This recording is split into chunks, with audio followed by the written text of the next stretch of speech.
পর্যায়ে আপনাদের সামনে গুরুত্বপূর্ণ কোরআন ও হাদিস থেকে মহামূল্যবান বয়ান পেশ করবেন আজকের তাফসীরুল কোরআন মাহফিলের সম্মানিত বিশেষ আলোচক বিশিষ্ট ইসলামী চিন্তাবিদ মুফাসসির কোরআন হযরত হাফেজ মাওলানা মুফতি মোহাম্মদ নাজমুল হুদা সাদি সাহেব। হযরত হাফেজ মাওলানা মুফতি মোহাম্মদ নাজমুল হুদা সাদি সাহেব বিএ অনার্স এমএ কামিল হাদিস ইমাম ও খতিব বাইতুল মুআজ্জম কেন্দ্রীয় জামে মসজিদ পাটগ্রাম হযরতকে কোরআন ও হাদিস থেকে মহামূল্যবান তাফসীর পেশ করার জন্য মাহফিল ইন্তেজামিয়া কমিটির পক্ষ থেকে বিনীত অনুরোধ করছি।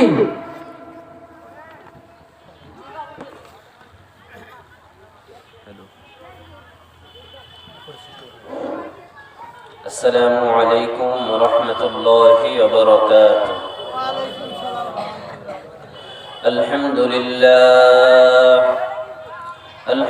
لله نحمده ونستعينه ونستغفره. الحمد لله نحمده ونستعينه ونستغفره ونؤمن به ونتوكل عليه ونعوذ بالله من شرور أنفسنا ومن سيئات أعمالنا. من يهده الله فلا مضل له ومن يضلله فلا هادي له. ونشهد أن لا إله إلا الله وحده لا شريك له.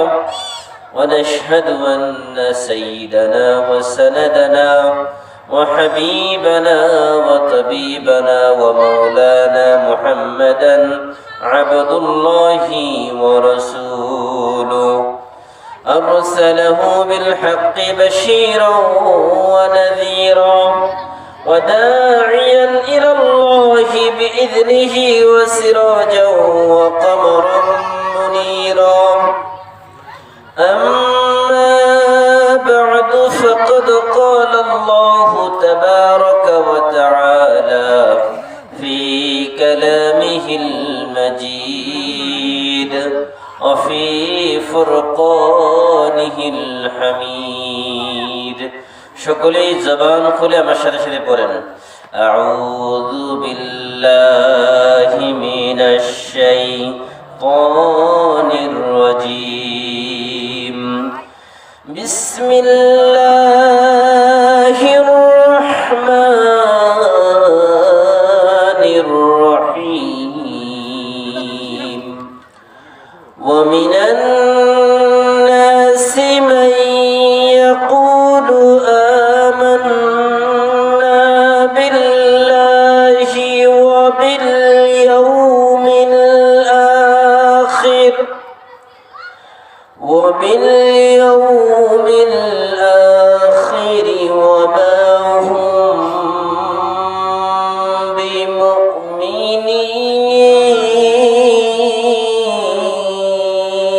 بمؤمنين يخادعون الله والذين آمنوا وما يخدعون إلا أنفسهم وما يشعرون.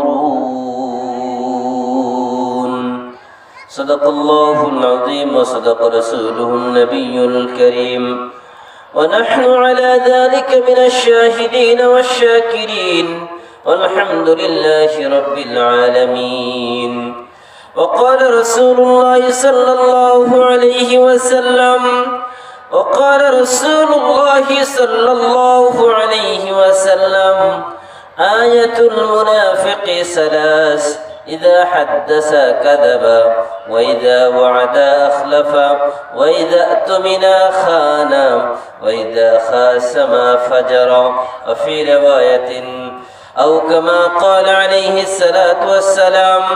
وقال تعالى في شان حبيبه ومحبوبه آمرا ومخبرا إن الله وملائكته يصلون على النبي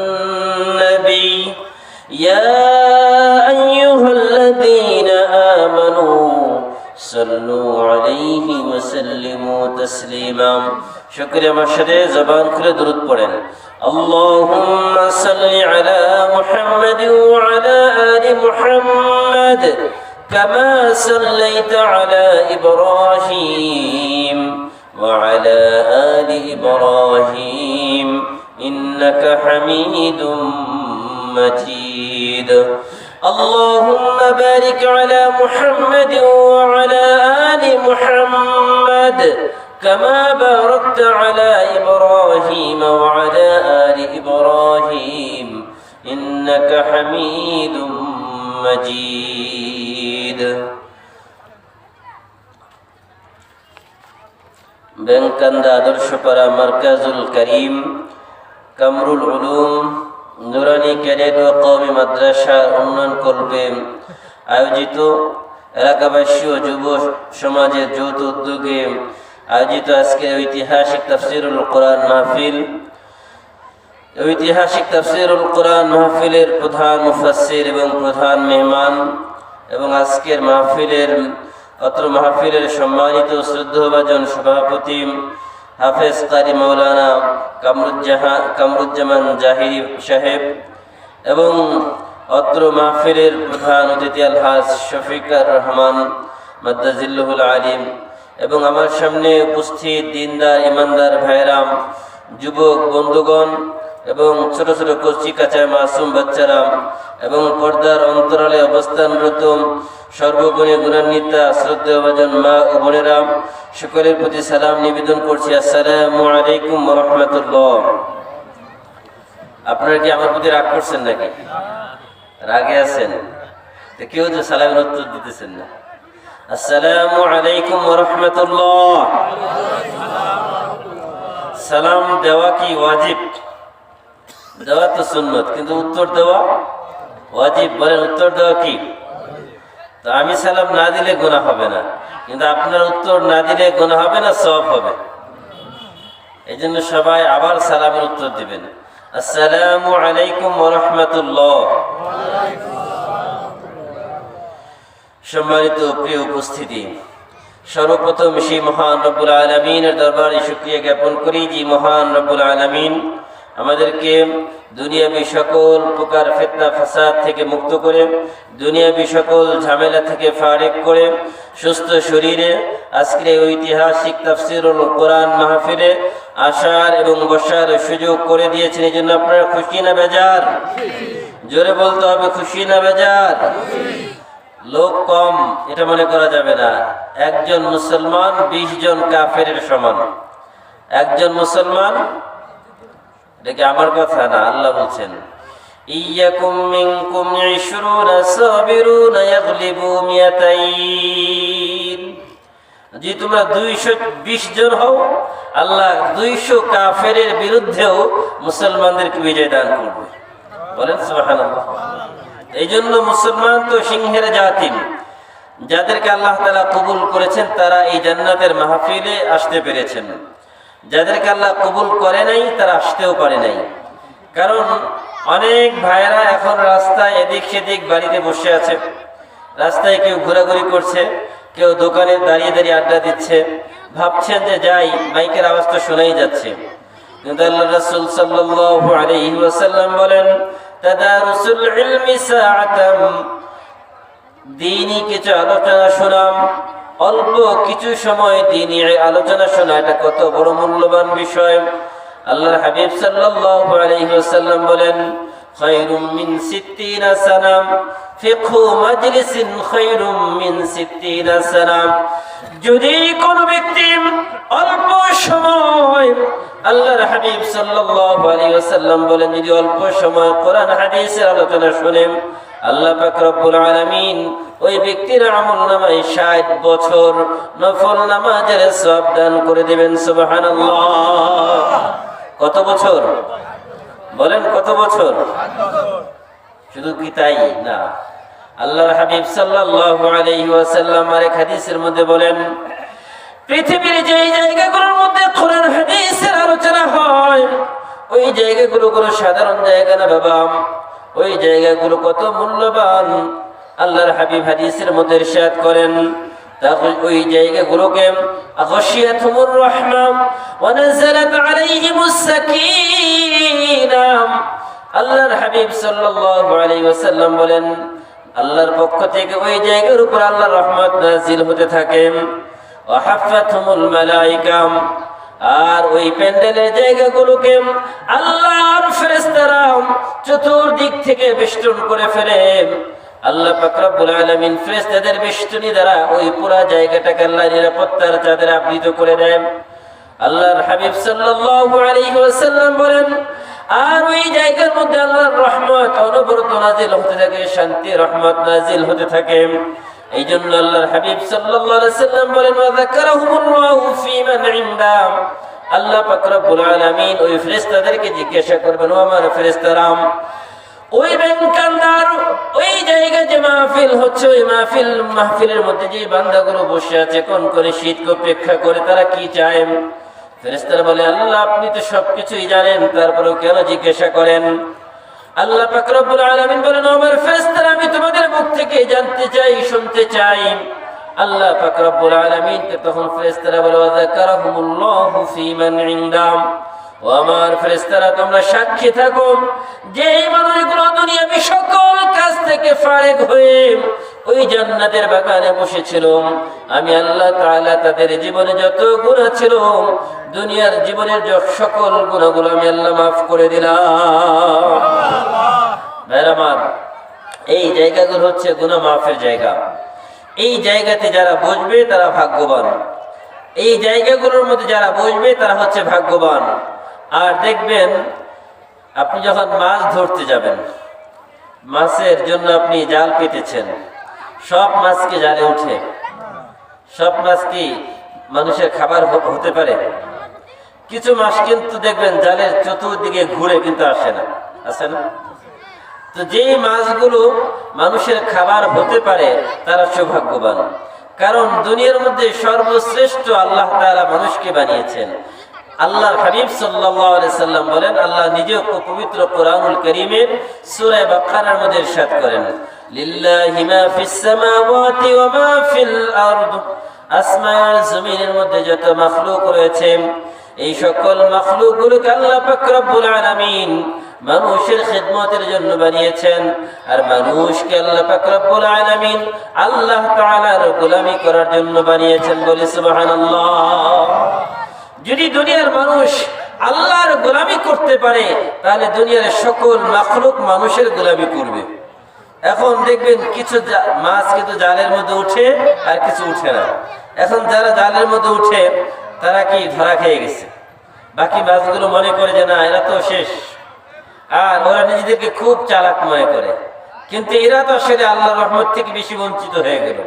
আমাদের দেখবেন মাহফিলের আশেপাশে অনেক ভাইয়েরা ঘোরাঘুরি করে, মনে করে আমরা আজকে জালের মধ্যে আটকা দিব না। ওই মাহফিলে গেলেই তো হুজুরদের সামনে বসে থাকতে হবে, এত সময় বসে থাকা কি সম্ভব? আমি যুবক মানুষ, আমার দ্বারা কি এত লম্বা সময় বসে থাকা সম্ভব? এই জন্য এই চিন্তা করে সে রাস্তায় ঘুরবে, মাহফিলে আসবে না। এখন যারা আসবে না তারা কি মানে লাভের মধ্যে আছে, তাই না? কি বলেন, লাভের মধ্যে আছে? তারা ক্ষতির মধ্যে আছে ভাইরা আমার। কারণ এটা তো জান্নাতের বাগান। এই জান্নাতের বাগানে সবাইকে আল্লাহ বসার সুযোগ দিবেন না। আল্লাহ শুধু তাদেরকেই সুযোগ দিবেন যাদেরকে আল্লাহ তাআলা ভালোবাসেন, যাদেরকে আল্লাহ তাআলা গুনাহ মাফ করাবেন, তাদেরই সুযোগ দিবেন। এই জন্য যারা এখনো রাস্তায় এদিক সেদিক দাঁড়িয়ে আছেন, তাদেরকে আহ্বান করছি যে আসুন সকলেই তাফসীরের মাহফিলের এত সুন্দর আয়োজন, এই সুন্দর আয়োজনটাকে আমরা উপভোগ করি এবং কোরআন হাদিসের কিছু আলোচনা মনোযোগ দিয়ে শুনি। সম্মানিত ভাইরা, আমি আমার আলোচনায় ঢোকার আগে কিছু কথা বলি। আল্লাহ পাক রব্বুল আলামিন এই পবিত্র কোরআনুল কারীম, এই পবিত্র কোরআনুল কারীম এটা এমন একটি গ্রন্থ, যেই গ্রন্থ পড়ার জন্য কিছু নিয়ম রয়েছে, আছে না নাই? যে পড়বে তারও কিছু নিয়ম আছে, যে শুনবে তাদেরও কিছু নিয়ম আছে। পৃথিবীর একমাত্র গ্রন্থ যার নিয়ম আল্লাহ তাআলা এই পবিত্র কোরআনুল কারীমের মধ্যে দিয়ে দিয়েছেন। আপনি যদি কোরআনের পরিচয় কোরআন থেকে জানতে চান, যদি কোরআনকে বলেন যে কোরআন তোমার পরিচয় কি, আপনি মনে করেন একজন মানুষের সম্পর্কে যখন জানবেন যে এই মানুষের পরিচয় হচ্ছে এই। যদি তার বিশাল পরিচয় থাকে তখন তার মূল্যায়ন, তার সম্মানটা সেভাবেই হয়। আর যদি তার ব্যক্তিত্ব সম্পন্ন না হয় সেই লোকটি, যদি তার কোনো পরিচয়ই না থাকে দেওয়ার মতো, তাহলে কিন্তু তাকে আর মানুষ মূল্যায়ন করে না। করে নাকি? করে না।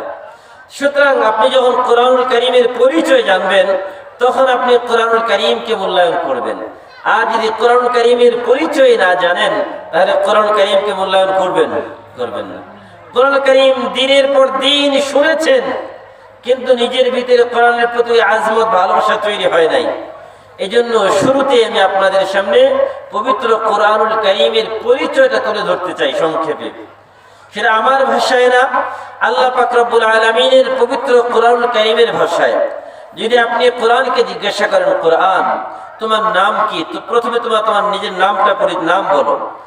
আল্লাহ পাক রব্বুল আলামিনের পবিত্র কোরআনুল কারীমের মধ্যে আল্লাহ তাআলা ইরশাদ করেন কোরআনের নাম কি, ইন্নাহু লাকুরআনুন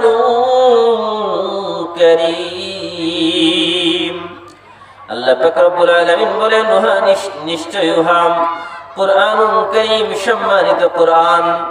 আল্লাহ তাআলা অন্য আরেক জায়গায় বলেন বাল হুয়া কুরআনুম মাজিদ।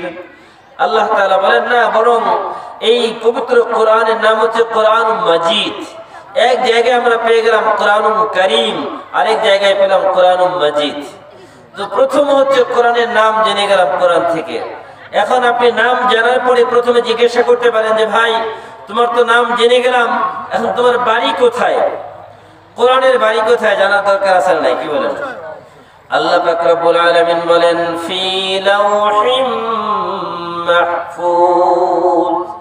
কোরআনের বাড়ি হচ্ছে সেই লৌহে মাহফুজে, আসমানে আরশ আযীমে, সেই লৌহে মাহফুজের মধ্যে আল্লাহ তাআলা কোরআনকে সংরক্ষণ করে রেখেছেন। আপনি যদি বলেন কোরআন তুমি তো লৌহে মাহফুজে ছিলে, তুমি দুনিয়াতে কিভাবে এসেছো, কার কাছে এসেছো? কোরআন বলেন ওয়াল্লাযী নুযিলা আলা মুহাম্মাদ ওয়া হুয়াল হাক্কু মির রাব্বিহিম। আল্লাহ পাক রব্বুল আলামিন মুহাম্মদ সাল্লাল্লাহু আলাইহি ওয়াসাল্লামের উপরে আমাকে নাযিল করেছেন। কোরআনকে যদি বলেন কোরআন তুমি মুহাম্মদ সাল্লাল্লাহু আলাইহি ওয়াসাল্লামের কাছে এসেছো, কার মাধ্যমে, তোমাকে কে নিয়ে এসেছে? তখন আল্লাহ পাক রব্বুল আলামিন কোরআন বলেন নাযালা বিহি রূহুল আমিন আলা কলবিকা লিতাকুনা মিনাল মুনযিরিন বিলিসানিন আরাবিয়্যিন মুবিন। আল্লাহ পাক রব্বুল আলামিন জানিয়ে দিলেন এই পবিত্র কোরআন নাযালা বিহি রূহুল আমিন, রূহুল আমিন তথা জিবরাইলের মাধ্যমে আল্লাহ তাআলা নাযিল করেছেন। সে আমানতদার ছিল। জিবরাইল আলাইহিস সালাতু ওয়াস সালামের মাধ্যমে আল্লাহ পাক রব্বুল আলামিন এই পবিত্র কোরআনুল কারীম নাযিল করলেন। এই কোরআনুল কারীম নাযিল করার পরে আল্লাহ পাক রব্বুল আলামিনের হাবিবের কাছে যখন এই কোরআন আসলো, এই কোরআন আসার পরে কোরআন কি জন্য এসেছে, কোরআনের উদ্দেশ্য কি, কোরআনের উদ্দেশ্য সম্পর্কে আল্লাহ পাক রব্বুল আলামিন নিজেই জানিয়ে দিলেন হুয়াল্লাযী বা'আসা ফিল উম্মিয়্যিনা রাসূলাম মিনহুম ইয়াতলু আলাইহিম আয়াতিহি ওয়া ইউযাক্কিহিম ওয়া ইউআল্লিমুহুমুল কিতাব।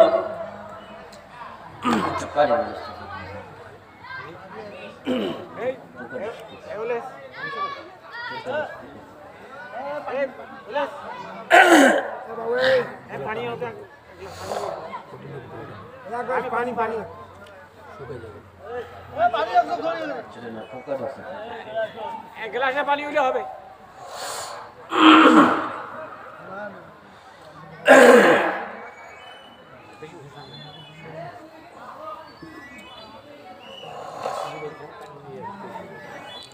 সম্মানিত ভাইরা, বলতেছিলাম যে আল্লাহ পাক রব্বুল আলামিন কোরআন যে নাযিল করেছেন একটা মিশন ছিল। কোরআনের মিশন ছিল চারটি। কয়টি বলেন? চারটি। এক নম্বর ইয়াতলু আলাইহিম আয়াতিহি, এক নম্বর কোরআনের মিশন ছিল যে কোরআন তেলাওয়াত করা। দুই নম্বর ওয়ায়ুযাক্কিহিম, মানুষের আত্মশুদ্ধি করা, মানুষের অন্তর পরিষ্কার করা। তিন নম্বর ওয়ায়ুআল্লিমুহুমুল কিতাব, কোরআনকে শিক্ষা দেওয়া। ওয়াল হিকমা, চতুর্থ নম্বর হাদিস শিক্ষা দেওয়া। আমি আপনাদের কাছে জানতে চাই, এই কোরআন কোথায় শিক্ষা দেওয়া হয়? বলেন সবাই, কোরআন কোথায় শিক্ষা দেওয়া হয়? মাদ্রাসায়। তো কোরআন মাদ্রাসায় শিক্ষা দেওয়া হয়, ওস্তাদরা নিজেরা পড়ান, নিজেরাও পড়েন, এবং এখানে মানুষের আত্মশুদ্ধি করা হয়, মানুষের অন্তর পরিষ্কার করা হয়।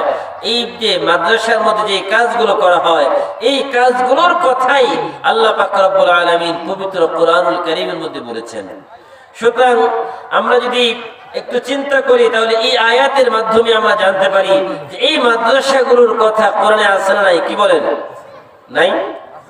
আছে।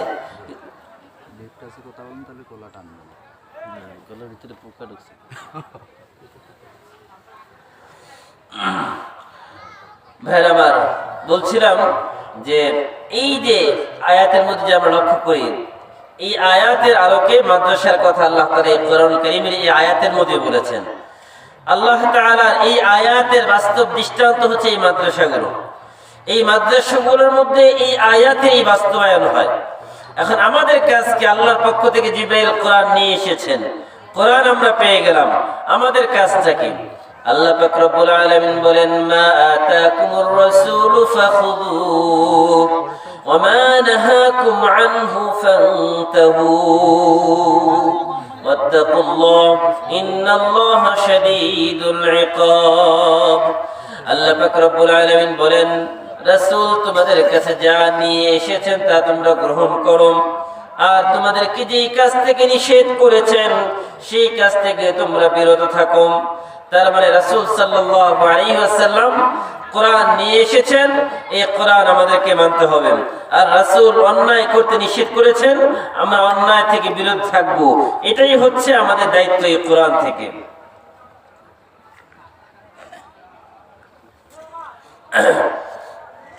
আমরা তো কোরআনের পরিচয় জেনে গেলাম যে কোরআন আল্লাহর পক্ষ থেকে এসেছে, তানজিলুম মির রাব্বিল আলামিন। মহান রব্বুল আলামিনের পক্ষ থেকে এই পবিত্র কোরআনুল কারীম এসেছে কার কাছে? মুহাম্মদুর রাসূলুল্লাহর কাছে। কে নিয়ে এসেছে? জিবরাইল। কতদিনে? কতদিন? 23 বছর। বলেন কতদিন? 23 বছর। কতবার এসেছেন? 24,000 বার। বলেন কতবার? 24,000 বার। এই 24,000 বার জিবরাইল আলাইহিস সালাতু ওয়াস সালাম রাসূলের কাছে এসেছেন। কতদিনে? মাত্র 23 বছরে। 23 বছরে 24,000 বার এসেছেন।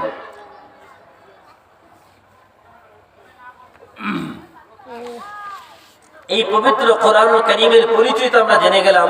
কোরআনের দাবি কি আমাদের কাছে? কোরআনের একটা দাবি আছে না নাই? কোরআনের একটা দাবি আছে। মনে করবেন না যে আল্লাহ তাআলা এমনি আমাদেরকে সৃষ্টি করেছেন। আল্লাহ পাক রব্বুল আলামিন বলেন, আফাহাসিবতুম আন্নামা খালাকনাকুম আবাসান ওয়া আন্নাকুম ইলাইনা লা তুরজাউন। ও দুনিয়ার মানুষ, তোমরা এমনি নিজেদেরকে মনে করো না যে আল্লাহ তাআলা তোমাদেরকে অনর্থক সৃষ্টি করেছেন, কোনো কাজ নেই তোমাদের, এমনটা নয়। বরং আল্লাহ পাক রব্বুল আলামিন তোমাদেরকে সৃষ্টি করেছেন। وما خلقت الجن والإنس إلا ليعبدون। আল্লাহ পাক রব্বুল আলামিন বলেন, আমি মানব এবং দানবকে সৃষ্টি করেছি কেবলমাত্র একমাত্র আমার দাসত্ব আর গোলামি করার জন্য। আল্লাহ পাক রব্বুল আলামিনের দাসত্ব আর গোলামি করার জন্যই আল্লাহ তাআলা আমাদেরকে সৃষ্টি করেছেন। এখন আমরা এই পবিত্র কোরআনুল কারীম, এই পবিত্র কোরআন কারীম সম্পর্কে যদি আমাদের জানা না থাকে, নিজেদেরকে মুসলমান বলে পরিচয় দিব কিভাবে? আপনি আমি যে মুসলমান, এটার পরিচয় তো হচ্ছে কোরআন থেকে। কোরআন থেকে আমার আপনার পরিচয় হবে যে আমি মুসলমান। সব থেকে বড় দৌলতের নাম হচ্ছে ঈমান। এই ঈমান যে আমি আপনি যে মুসলমান, এটা পবিত্র কোরআন সাক্ষী দিবে। আর যদি আমি আপনি নিজে পবিত্র কোরআন কারীম না জানি, তখন বিভিন্ন চোর আছে, ঈমান চোরেরা আমাদের ঈমানকে চুরি করে নিয়ে যাবে, কিন্তু আমরা টেরও পাবো না। আমাদের সমাজে নানা জিনিস চুরি হয়, হয় না? কিন্তু কিছু কিছু মানুষ ঈমান চোর আছে, মানুষের ঈমান চুরি হয়ে যায়, মানুষ বুঝতেও পারে না। ভাইরা আমার, এই জন্য এই পবিত্র কোরআনুল কারীমের কিছু দাবি আছে। দাবি হচ্ছে 5টি। কয়টি বলেন? দাবি কয়টি? মুখস্থ করে যাবেন। কোরআনের দাবি কয়টি? 1 নম্বর কিরাআতুল কোরআন। 1 নম্বর কিরাআতুল কোরআন, তার মানে হচ্ছে পবিত্র কোরআনুল কারীমের বিশুদ্ধ তেলাওয়াত। এটা হচ্ছে কোরআনের প্রথম নাম্বার হক। আল্লাহ বলেন ওয়ারাত্তিলিল কোরআন তারতিলা, ওয়ারাত্তিলিল কোরআন তারতিলা। হে নবী, আমি আপনাকে আমার পক্ষ থেকে আদেশ করছি। আল্লাহ বলেন আপনি কোরআন কারীম ধীর স্থির ভাবে সুন্দরভাবে তেলাওয়াত করুন। 1 নম্বর হক আল্লাহ তাআলা কোরআনের দিয়েছেন, কোরআনকে ধীর স্থির ভাবে সুন্দরভাবে বিশুদ্ধভাবে তেলাওয়াত করাম। কারণ অনেক তেলাওয়াতকারী আছেন রুব্বাতারিন লিল কোরআন ওয়াল কোরআন ইয়ালআনুহু, অনেক কোরআন তেলাওয়াতকারী আছে যাদের উপর কোরআন নিজে লানত করে, অভিশাপ করে। কারণ কোরআন তেলাওয়াত বিশুদ্ধ হয় না। কোরআন তেলাওয়াত যদি বিশুদ্ধ না হয়, নামাজ ভঙ্গের কারণ হচ্ছে 19টির মধ্যে 1 নম্বর হচ্ছে নামাজ অশুদ্ধ তেলাওয়াত করাম। তার মানে আপনার নামাজ হয় না। কোরআন এই জন্য বিশুদ্ধভাবে তেলাওয়াত করতে হবে 1 নম্বর। 2 নম্বর তিলাওয়াতুল কোরআন। আল্লাহর হাবিব সাল্লাল্লাহু আলাইহি ওয়াসাল্লাম বলেন আফদালুল ইবাদাতি তিলাওয়াতুল কোরআন, আফদালুল ইবাদাতি তিলাওয়াতুল কোরআন। আল্লাহ পাক রব্বুল আলামিনের কাছে যত ইবাদত আছে, সকল ইবাদতের মধ্যে সর্বশ্রেষ্ঠ ইবাদতের নাম হচ্ছে কোরআন তেলাওয়াত। ভাইরা আমার, সর্বশ্রেষ্ঠ ইবাদত কোরআন তেলাওয়াত আল্লাহর হাবিব বলেছেন। এখন আমি আপনি কোরআন তেলাওয়াত জানি না, অনেকে আছে, এমন আছে না নাই? কি বলেন? তো কোরআনের 2 নম্বর দাবি তেলাওয়াতে কোরআন। বলবেন হুজুর কোরআন থেকে একটা দলিল দেন। আল্লাহ পাক রব্বুল আলামিন বলেন উতলু মা উহিয়া ইলাইকা মিনাল কিতাবি ওয়াকিমিস সালাম ইন্নাস সালাতা তানহা আনিল ফাহশাই ওয়াল মুনকার ওয়ালাযিকরুল্লাহি আকবার ওয়াল্লাহু ইয়ালামু মা তাসনাউন। আল্লাহ পাক রব্বুল আলামিন বলেন নবী হে, আপনি তেলাওয়াত করুন। আপনার কাছে যে কিতাব পাঠানো হয়েছে সেই কিতাব আপনি তেলাওয়াত করুন। ওয়াকিমিস সালাম, এবং নামাজ কায়েম করুন। আল্লাহ পাক রব্বুল আলামিন বলেন ওয়ালা যিকরুল্লাহি আকবার। এই কোরআন তেলাওয়াত এবং নামাজ এটা হচ্ছে সবথেকে বড় জিকির। ওয়ালা যিকরুল্লাহি আকবার ওয়াল্লাহু ইয়ালামু মা তাসনাউন। আল্লাহ বলেন আল্লাহ তাআলা সব কিছু জানেন। বান্দা তুমি যা করো আর যা করো না, কারণ ইন্নাস সালাতা তানহা আনিল ফাহশাই ওয়াল মুনকার। নামাজ মানুষকে সকল অশ্লীল আর অন্যায় কাজ থেকে বিরত রাখে, সকল অন্যায় কাজ থেকে নামাজ বিরত রাখে। কিন্তু আমাদের সমাজে দেখা যায় নামাজও পড়ে আবার চুরিও করে, নামাজও পড়ে আবার সিনেমাও দেখে, নামাজও পড়ে আবার সুদও খায়, নামাজও পড়ে আবার ঘুষও খায়, নামাজও পড়ে আবার অন্যায়ও করে, নামাজ পড়ে আবার ভাই বোনের সম্পত্তি দখল করে নেয়। এমন লোক আমাদের সমাজে আছে না নাই? কি বলে নাই? মনে হয় আছে নাকি? নামাজ ঠিকই পড়ে, হজও করছেন, কিন্তু বোনের সম্পত্তি দেয় না, এমন লোক আছে না নাই? ভাইরা আমার, মনে রাখবেন বান্দার হক আল্লাহ মাফ করতেও পারে। আমি আপনি যদি নামাজ 1 ওয়াক্ত নাও পড়ি, আল্লাহ মাফ করতে পারে কিনা? কিন্তু হকুল ইবাদ, বান্দার হক। দেখেন আপনি যেই বাবার সন্তান, আপনার বোনও তো সেই বাবারই সন্তান, নাকি অন্য কোনো বাবার সন্তান? ওই একই বাবার সন্তান, 2 জন। আপনি আপনার বোনের সম্পদটাকে মেরে দিলেন, বোনকে দেন না, বোনকে দেখা হলে কথাও বলেন না, ভাগিনা ভাগিনী যারা আছে তাদের খোঁজ খবর নেন না। কেন? সম্পদ চাই কেন? যে বিয়ে দিয়ে দিয়েছিল, সব দায়িত্ব শেষ, এখন আর কিসের সম্পদ? এই যে আপনি বোনের সম্পত্তি মেরে দিলেন, খোদার কসম করে বলছি, আল্লাহর কোরআন সাক্ষী, আল্লাহর কোরআনে আল্লাহ বলেছেন তুমি হজ করতে করতে 100 বার হজ করতে পারো, তাহাজ্জুদ পড়তে পড়তে কপালে দাগ ফেলে দিতে পারো, তুমি নামাজ পড়তে পড়তে যায় নামাজে চোখ ভিজিয়ে ফেলতে পারো, কিন্তু কোন ইবাদত আল্লাহর কাছে কবুল হবে না যতক্ষণ না তুমি তোমার বোনের সম্পত্তি তাকে ফিরিয়ে দিবে, কোনো কাজে আসবে না। আল্লাহর হাবিব সাল্লাল্লাহু আলাইহি ওয়াসাল্লাম এক হাদিসের মধ্যে সাহাবীদেরকে বলেন, আমার সাহাবীরা, তোমরা কি জানো মান হুমুল ফাকির, কারা দরিদ্র, সবচেয়ে গরিব কারা, তোমরা কি জানো? সাহাবায়ে কেরাম বলেন, ইয়া রাসূলুল্লাহ, যার সম্পদ নাই সেই তো গরিব। আল্লাহ রাসূল বলেন, না না, ওই সকল মানুষ যারা দুনিয়ার মধ্যে অঢেল সম্পদের মালিক ছিল, সম্পদের অভাব ছিল না, দান খয়রাত কম করে নাই, অনেক দানও করেছে, টাকা পয়সা ওয়ালা ছিল, ইবাদত অনেক করেছে, কিন্তু অনেকের হক মেরে মেরে খেয়েছে, অন্যের জমি দখল করেছে, বোনের সম্পদ দখল করেছে, সে অন্য সম্পদ যা আছে এগুলো মেরে দিয়ে সম্পদের পাহাড় গড়েছে। আর পাহাড় গড়ার পরে কিয়ামতের ময়দানে যখন আসবে, সব পাওনাদারের সামনে দাঁড়াবে, বলবে, আল্লাহ, আমি অমুকের কাছে এই সম্পদ পাই, অমুকের কাছে এত টাকা পাই, এগুলো আমাদের আদায় করে দেন। আল্লাহ বলবে, আদায় করো। সম্পদ তো নাই, এখানে আছে নাকি? সেখানে নেকি আর বদি। এখন ফয়সালা হবে, বলা হবে তার সম্পদ ফিরিয়ে দাও। সম্পদের মূল্য হিসাব করা হবে, দুনিয়ার সম্পদের মূল্য কত ছিল? দুনিয়ার সম্পদের মূল্য 1 লাখ টাকা ছিল, ঠিক আছে, 1 লাখ টাকার সমপরিমাণ নেকি তাকে দেওয়া হবে। বলেন সুবহানাল্লাহ। ওই দিন কিন্তু পাওনাদার জিতে যাবে, 1 লাখ টাকার নেকি তাকে দিয়ে দেওয়া হবে। আরেকজন পাওনাদার এসে দাঁড়াবে, বলবে, আল্লাহ, আমি তো আমার জমি সে দখল করে নিয়েছিল 2 হাত। আল্লাহ রাসূল হাদিসের মধ্যে বলেছেন, কি যদি 1 বিঘত জমি যদি কেউ অন্যায় ভাবে দখল করে, আল্লাহ কিয়ামতের ময়দানে তার বুকের উপরে 7 আসমান জমিন পর্যন্ত তার বুকে চাপিয়ে দিবে ওই 1 বিঘত জমিনের কারণে। বলেন নাউজুবিল্লাহ। ভাইরা আমার, সাবধান, খুব সাবধান। নামাজ পড়ি, রোজা রাখি, দেখবেন আপনি বাজারে গিয়েছেন টাকা নিয়ে পকেটে বাজার করার জন্য, পকেটে টাকা আছে বাজার করার জন্য গিয়েছেন, কিন্তু পকেট মার আপনার পকেট কেটে টাকা নিয়ে গেছে। এমন হয় কিনা বলেন? আপনি তো টাকা নিয়ে গেছেন কিন্তু পকেটে সব নিয়ে গেছে।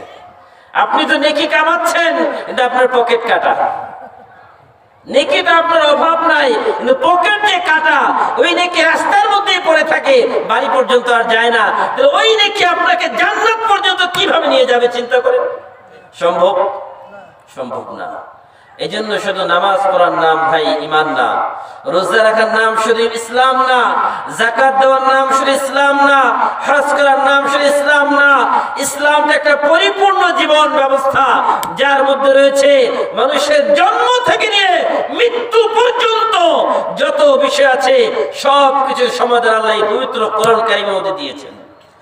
আপনার যা দরকার সব আল্লাহ তাআলা এখানে দিয়েছেন। এই জন্য আপনাকে খুঁজে খুঁজে বের করতে হবে যে আমার কি দরকার, এর সমাধান কোরআনে আছে না নাই, আপনাকে খুঁজে বের করতে হবে। এই জন্য বলছিলাম কোরআনের 5টা দাবি। কয়টা দাবি বলেন? 1 নম্বর কিরাআতুল কোরআন, বিশুদ্ধ তেলাওয়াত।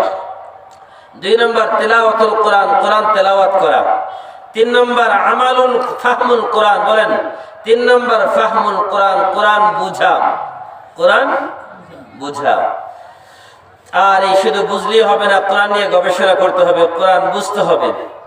4 নম্বর আমালুল কোরআন, কোরআনের উপর আমল করা। এখন এই কোরআনের উপর আমল তো যখন একা একা করবেন কোনো অসুবিধা আছে? আল্লাহ কোরআন নামাজের কথা বলেছে, আপনি নামাজ পড়েন। কোরআনে আল্লাহ যাকাত দেওয়ার কথা বলেছে, আপনি যাকাত দিচ্ছেন। কোরআনে আল্লাহ হজ করার কথা বলেছে, আপনি হজ করেন। কোরআনে আল্লাহ তাআলা জিহাদের কথা বলেছে, যখনই জিহাদের কথা আসে তখনই মানুষের মাথা গরম হয়ে যায়। হুজুর আর যাই বলেন জিহাদের কথা বলবেন না, লোক আছে না নাই? জিহাদের কথা বললেই জঙ্গি, এটাও জঙ্গি হুজুর, এই হুজুর ওয়াজ শোনা যাবে না, এমন লোক আছে না নাই? যে জিহাদের কথা কোরআনে আছে না নাই? কি বলেন? আরে ভাই, নামাজের কথা মাত্র 82 বার আর জিহাদের কথা 300 বারের বেশি আল্লাহ কোরআনের মধ্যে বলেছে। সুবহানাল্লাহ বলেন। যে নামাজের কথা মাত্র 82 বার বলছে, এটার জন্য সবাই পাগল। কিন্তু আল্লাহ তাআলা বলেন কুতিবা আলাইকুমুল কিতাল ওয়া হুয়া কুরহুল লাকুম ওয়া আসা আন তাকরাহু শাইআন ওয়া হুয়া খায়রুল লাকুম ওয়া আসা আন তুহিব্বু শাইআন ওয়া হুয়া শাররুল লাকুম ওয়াল্লাহু ইয়ালামু ওয়া আনতুম লা তা'লামুন। তোমাদের উপর কিতাল যুদ্ধকে ফরজ করা হয়েছে। কুতিবা আলাইকুমুল কিতাল ওয়া হুয়া কুরহুল লাকুম, আর এই তোমাদের যুদ্ধ করা তোমাদের কাছে অপছন্দনীয়। আল্লাহ যেই যুদ্ধ তোমাদের জন্য ফরজ করে দিলেন ওই যুদ্ধটা তোমাদের কাছে অপছন্দনীয়। আল্লাহ বলেন ওয়াসা আন তাকরাহু শাইআন ওয়া হুয়া শাররুল লাকুম, হইতে পারে আল্লাহ তাআলা তোমরা যেটাকে অপছন্দ করো ওহুয়া খায়রুল লাকুম, এটাই তোমাদের জন্য কল্যাণকর। ওয়াসা আন তুহিব্বু শাইআন ওয়া হুয়া শাররুল লাকুম, আর তোমরা যে জিনিসকে পছন্দ করো এটা তোমাদের জন্য কল্যাণকর। আল্লাহু ইয়ালামু আনতুম লা তা'লামুন, আল্লাহ তাআলা সব কিছু জানেন, আল্লাহ তাআলা ভালো মন্দ সব জানেন, কিন্তু তোমরা তা জানো না। আমরা যেটাকে অকল্যাণ মনে করি, খারাপ মনে করি, আল্লাহ এটাকে ভালো মনে করেন, আর আমরা যেটাকে ভালো মনে করি এটাকে আল্লাহ খারাপ মনে করে। কারণ আমাদের সমাজের মধ্যে জিহাদের কথা বললেই এই হুজুর জঙ্গি, হুজুরের কথা শোনা যাবে না। এটা কি ভালো মানুষের কথা না খারাপ মানুষের কথা? বলেন কার কথা? আল্লাহ পাক রব্বুল আলামিন এই কথাটাই সূরা বাকারার 216 নম্বর আয়াতের মধ্যে বলছেন। এই জন্য ভাইরা আমার, এই জিহাদের কথা যারাই বলে তারাই শুধু পশ্চিমাদের যে একটা জুজুর ভয়, মানে জিহাদ মানেই যুদ্ধ, আর এই যুদ্ধ মানেই হচ্ছে মানুষ হত্যা করা, এই একটা ভয় দিয়ে দিয়ে মুসলমানদেরকে দমিয়ে রাখার তারা অপচেষ্টা করেছে। আর এটা আমাদের সরল মানা মুসলমানেরা শুধু হুজুরদের উপরে ট্যাগ লাগিয়েছে। বলছে জঙ্গি কারা? বলে যে মাথায় টুপি আর পাগড়ি আর শরীর লম্বা পোশাক থাকলে এরাই জঙ্গি, এরাই জঙ্গি। এই পরিচয় পশ্চিমারা মুসলমানদেরকে শিখিয়েছে, আর আমাদের সরল মনা মুসলমানেরা এটাই গিলেছে, আর গিলে খেয়ে খেয়ে এরকম দাড়ি টুপিওয়ালা দেখলেই মনে করেছে এরা জঙ্গি। এদেরকে জঙ্গি বলে বলে গালি দেওয়া হয়েছে। এমন একটা সময় আমরা পার করেছি, বলেন ঠিক কিনা? রাস্তায় বের হওয়া যায় নাই। ছোট ছোট বাচ্চাদেরকে টিভির মধ্যে বড় স্ক্রিনে দেখানো হয়েছে এই লম্বা টুপিওয়ালা, লম্বা জামাওয়ালা যারাই যাদের মুখে দাঁড়িয়ে আছে এরা সব জঙ্গি। আর বাচ্চারা দেখে এরকম আলেম ওলামাদেরকে দেখে রাস্তায় যখন কোনো আলেম যেত তখন বলতো এই যে জঙ্গি যাচ্ছে। এমন একটা সময় গিয়েছে, খুব বেশি দিন হয় নাই, অল্প কিছুদিন আগেই সেই সময়টা পার হয়েছে ভাইরা আমার। এই জন্য মনে রাখবেন, যাদেরকে জঙ্গি বলে আপনারা গালি দিয়েছেন তারা কিন্তু এখনো দেশে আছে, আপনারা দেশে থাকতে পারেন নাই। ভাইরা আমার, আমি সেদিকে যাচ্ছি না। আল্লাহ পাক রব্বুল আলামিন পবিত্র কোরআন কারীমের মধ্যে বলেছেন, কোরআনের 5টা দাবির মধ্যে 4th নম্বর আমালুল কোরআন।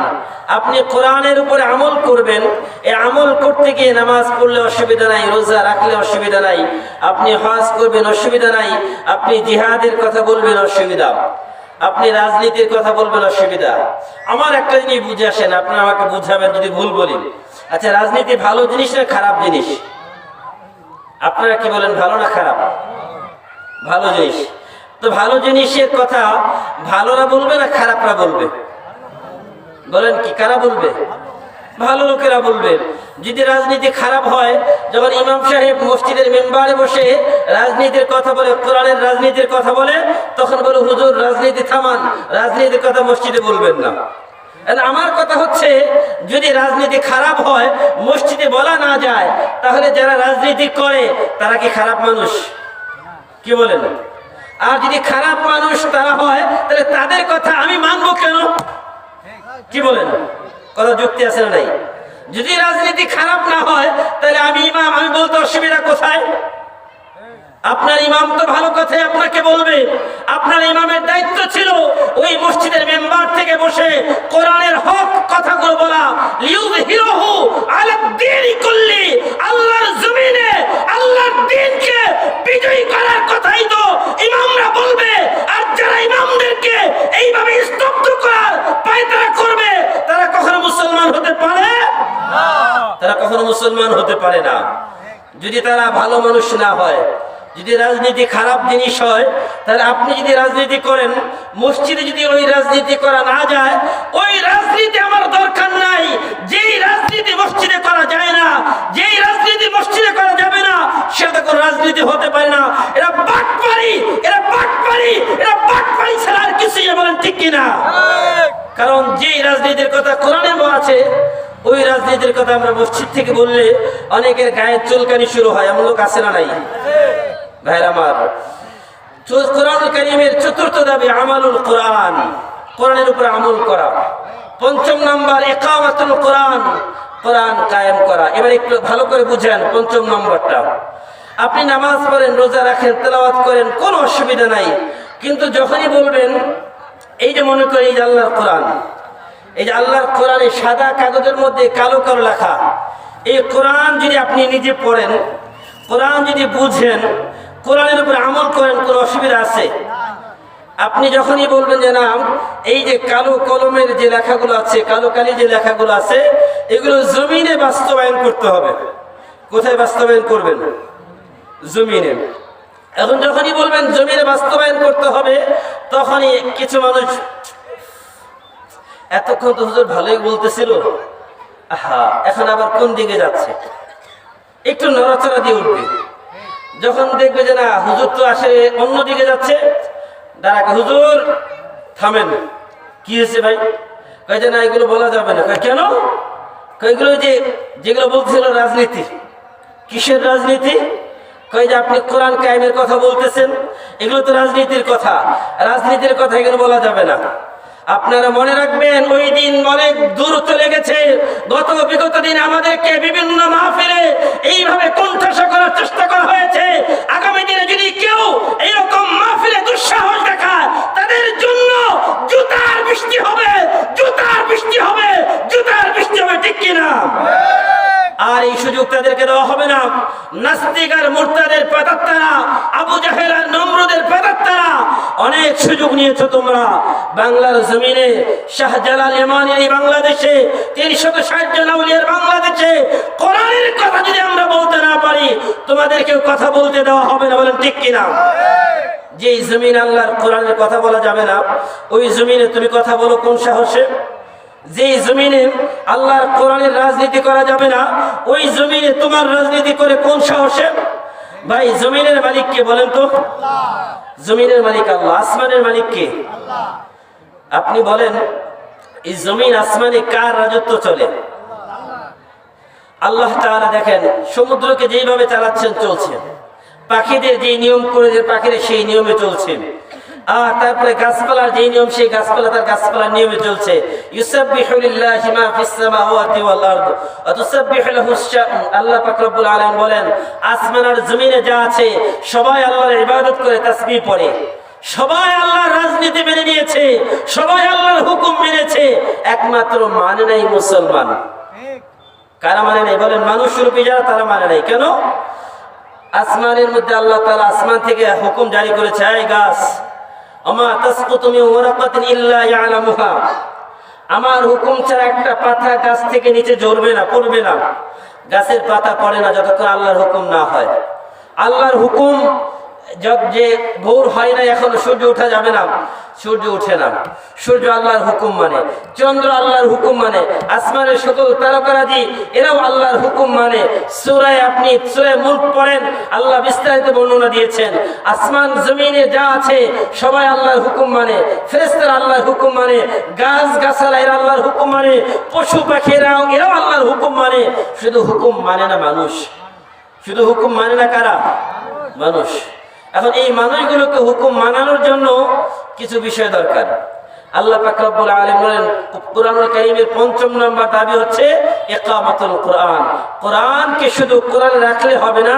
আপনি কোরআনকে আল্লাহ তাআলা এই জন্য পাঠায় নাই যে কোরআনকে শুধু ৩ বেলা পড়বেন আর চুমুক খাবেন, বুকে লাগাবেন, কপালে লাগাবেন, এই জন্য আল্লাহ কোরআন দেয় নাই।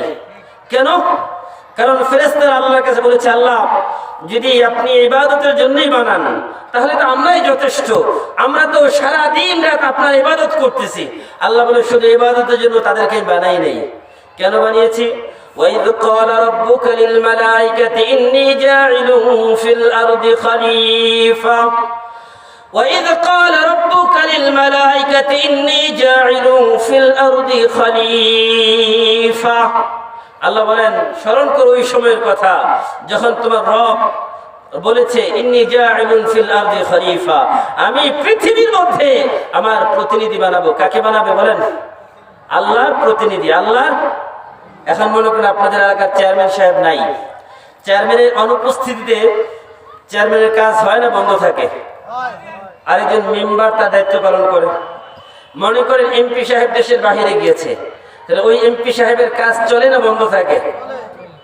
মনে করেন হোম মিনিস্টার, তিনি দেশের বাহিরে গিয়েছেন, তাহলে তার কাজ বন্ধ থাকে না, চলে।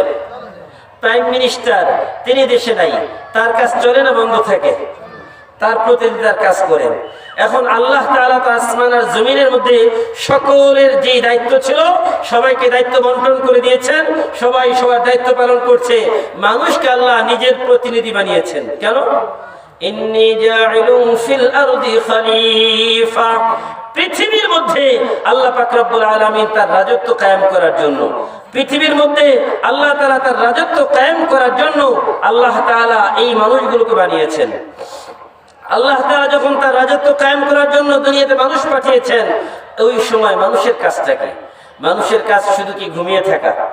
বলেন, আপনি চিন্তা করেন, আপনার বয়স 50 বছর, 60 বছর, কি করেছেন? আপনি কয়দিন ইসলামের জন্য রাত্রি জাগরণ করেছেন? আরে ভাই, মরতেই তো হবে। ঘরে বিছানায় শুয়ে থেকে মরে কি লাভ? আপনাকে মরে কি লাভ হবে? আপনাকে কয়জন চিনবে? যদি আপনি মরতে চান, শাহাদাতের মৃত্যুবরণ করেন, ইসলামের জন্য নিজের জীবনটাকে নজরানা হিসেবে দিয়ে দেন, আল্লাহর আরশ থেকে ফেরেশতারা আপনাকে তুলে নিয়ে যাবে। জমিনের মধ্যে সকল মানুষগুলো বলবে, আল্লাহর দ্বীন কায়েমের জন্য আল্লাহর উমুক বান্দা নিয়ে জীবন দিয়েছে। আল্লাহর কাছে আপনি বিনা হিসেবে জান্নাত পেয়ে যাবেন। মরতে তো হবেই, মৃত্যু থেকে কেউ পালাতে পারবে না, সবাইকে মরতে হবে। এই জন্য বলছিলাম ইকামাতুল কোরআন, কোরআন কায়েম করতে হবে। কোরআন কায়েম কিভাবে করবেন? অল্প সময় শেষ করে দিচ্ছি। কোরআন কায়েম কিভাবে করবেন দেখেন, আল্লাহ বলছে ওয়াসসারিকু ওয়াসসারিকাতু ফাকাতউ আইদিয়াহুমা জাযাআন বিমা কাসাবা নাকালাম মিনাল্লাহ ওয়াল্লাহু আজিজুন হাকীম। চোর যদি নারী হয় অথবা পুরুষ হয়, যদি তারা চুরি করে, তাহলে তাদের হাত কেটে দাও। এটা আল্লাহর কোরআনের বিধান, আল্লাহর কোরআনের বিধান, তাদের হাত কেটে দাও। এখন বলেন, এই চোরের হাত কাটা এটা কি আমার দায়িত্ব নাকি রাষ্ট্রের দায়িত্ব? বলেন, কার দায়িত্ব? রাষ্ট্রের দায়িত্ব। যদি রাষ্ট্রের দায়িত্ব হয়, তাহলে আমি আপনি যদি কোরআনকে রাষ্ট্র পর্যায়ে না নেই, তাহলে কোনোদিন এটা বাস্তবায়ন হবে? আপনি বলেন, দেশে চোর আছে না নাই?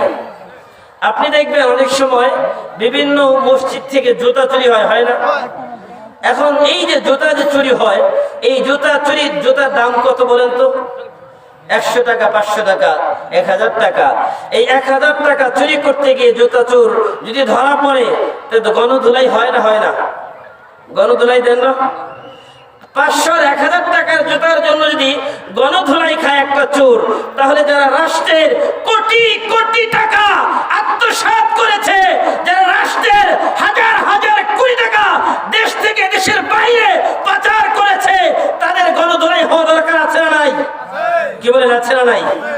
এটা বাস্তবায়ন কখন হবে? যখন এই কোরআনের আইন বাস্তবায়ন হবে।